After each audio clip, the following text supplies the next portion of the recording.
So, guys, I saw this by my brother Tunde Not. He said, "Person will create heaven and earth, get only one son. You that stay in a single room have 9 children." And I understand the angle is coming from, but I want to use this opportunity to expose something. Children don't cause poverty. There is no correlation with children and poverty. People are poor because of, number one, primarily where they are born, and because they are born in an area where the government's economic policy is creating poverty or not creating enough wealth. That's why people are poor. So when you are poor, one of the good things you can do for yourself is move. Relocate. Once you relocate to where the economic policy is generating wealthy people, it will gradually filter into your own pockets. Anything you do in a rich area will make you more money than doing the same thing in a poor area. It's not children that cause poverty. So we were taught some of these things in school, but when you graduate and you start looking at the data as an adult, you see that there is no correlation between number of children and poverty. We have a governor in Nigeria that has about 32 children. We have a presidential candidate that has 32 children. We also have a presidential candidate that has 6 children. We have another one that had only 2 children. We have governors with only 2 children. There's no correlation. The one that has 32 is still rich. The one that has 1 is still rich. Wealth is a function of the economic policy around your place, not primarily. And 2, how much you can create as an individual. How much of the money being transferred around banks per day can you get into your own bank account? It has nothing to do with number of children.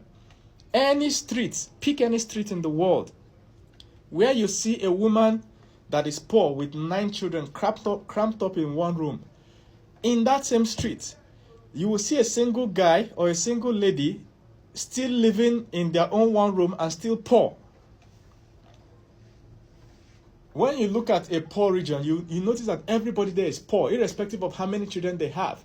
We have this mentality in Africa that when you're driving on the streets and you see a woman with 3-4 children and she's carrying some and she's begging you for money, people start attacking the woman, asking her why is she giving birth to more children, because we mentally think that more children cause poverty. Let me ask you, if she has less children, do you think she won't still be there begging? If she has less children, she will still be there begging. Because we still see single beggars. Many of them are actually single. True or false? So it's okay if you're not rich, but don't blame it on your unborn children. Children are beautiful. Everybody's life is divided into 2. Their life before they give birth and their life after. Have you ever in your life seen a woman regretting giving birth to many children? It doesn't happen. The joy and happiness that children bring is more important than all the money in the world, all the comfort in the world. In fact, can I shock you? Having more children guarantees that your family will not stay in poverty for more than another 30 years. Have you ever seen a large family that is poor? You don't see that. Do you understand? Think about it. Have you ever seen a family where a woman gave birth to like 9 children and after 20, 30 years, that family is still poor? No. Because if a woman and her husband give birth to 8 children, 9 children, they look poor, right? Give them 20 years, 30 years. All those 9 children are now adults. They have become doctors, lawyers, whatever, businessmen, and they're now producing their own kids. All of a sudden, a family you used to think was poor is now rich because some of them will travel abroad, some of them will get good positions and everything. Having more children is a guarantee that you are going to rescue your lineage from poverty. But if you have 1 or 2, it's too risky. I understand if that's your choice for whatever reason. Maybe you are living in a country where it's impossible to raise more than 1 or 2. You understand? But if the reason you don't want to give birth is because you think they will create poverty, that's a lie. You are financially impotent. You need to address your financial problems first. Stop blaming your unborn children. What people regret is having too few children. When you have only 1 child, you have all the hope. You give them the best education. You send them to Harvard University. After that, they go to MIT and do their masters. After that, they go to Cambridge and do their PhD. They come back and tell you that they identify as a 3. It shock you. Your son will bring back another son to marry. I'm not saying it's bad though. I'm saying that After all that investment, your child can shock you. That's why I was saying in the other video, don't put too much hope on your children. You can only do your best. What they will turn out to be, you are not sure. But if you have only one son and he turns out to be what you don't expect, what do? All your effort is gone. There was a man that has a lot of land, a big company in Nigeria and everything. He has only 2 sons, no daughters or anything. He sent these 2 sons to study abroad. After studying, the man is aging now. Nobody to hand over the family business to. The 2 sons abroad say they don't want to come back. I can't come back. I can run that business in Africa. I don't want Africa. They refused to. The man was sick and dying in the hospital. None of the 2 sons came back. Shock you. Now imagine that he had 6 sons, 3 daughters. Or he had five daughters, three sons. Think about it. There will always be 1, 2, 3 that will always carry on your genes. The more children you give birth to, the more genetic combination between you and your wife that you produce. Each of us have different personalities, right? Some people have hot temper. It only happens when they are angry.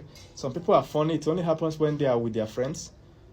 The same person will be caring whenever they see children. The same person will be ambitious, and so on. You have these personalities. The more children you produce, the more of these characteristics become dominant in each of them. So this is your business acumen. It may be your second to last child that will pick it. Do you understand? Different things in your family lineage, the more children you give, the more you bring them into reality. Your great-grandfather might be a native doctor. If you give birth to more children, you produce medical doctors. This one might be a chief priest. Before you know it, you have produced a pastor. But if you give birth to one, it's too risky. It's too risky. If you feel that giving birth to more children is going to take biological toll on your wife, we know that women carrying child for 9 months each time is always weighing down on their body. You can do surrogacy. We are living in modern time, for God's sake. All these things now exist. There's surrogacy. If you think you are barren, you and your wife, have you gone to fertility clinic? One of my guys married and 3 years, no child. Finally, they were accusing the wife of being infertile. Finally, when this guy went to fertility clinic, it turned out that he was shooting blanks. Young guy, like 27 years old, his sperm was dead from eating junk. They started treatment. Within a year or 2, their wife got pregnant. So the issue of barrenness is now outdated, largely unless the woman doesn't have womb at all. In fact, there's even a technology for that now. It's not commercial yet, but they have produced it to extract the blood from the hand of the woman and use it to fertilize the egg. It's crazy. 99% of barrenness now, I can tell you, it's treatable. If you go to fertility clinic, they can treat it. You can have as much children as you want.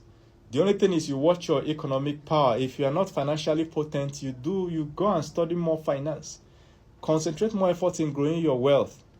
One of the worst things that can happen to a very strong man or woman is to have all that achievement in your life and no child to inherit it. It's crazy. Do you understand? It's crazy. So it's not just about having children, it's about having the gender you want. The average womb of the average woman produces roughly equal number of male and female. So if she gives birth to 4 children, it's going to be roughly 2 boys, 2 girls. 5 children, 3 boys, or 3 girls, 2 boys. It's balanced. But some women, their body is a bit tipped.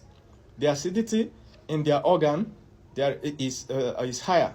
I think they call it pH level. So when it's too acidic, she'll be producing more males. When it's too alkaline, she'll be producing more females. And other factors that might influence the gender. If you're having a gender problem, producing only one gender, go to fertility clinic. They now have technology that is 98-99% sure of producing a certain gender that you want. Now money you go cost, you go produce the gender you want.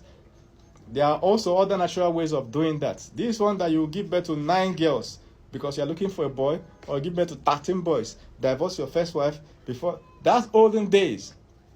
Nowadays, you and your wife can go and get proper treatment. Children are beautiful.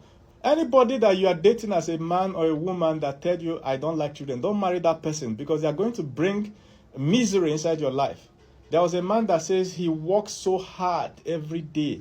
He comes back home tired. But the thing that gives him joy is that when he's driving into his parking lot, his daughter is there waiting for him. As he just turns off the car engine to come out, the daughter will come and hug him. The most beautiful thing in the world. How many billions of naira of work experience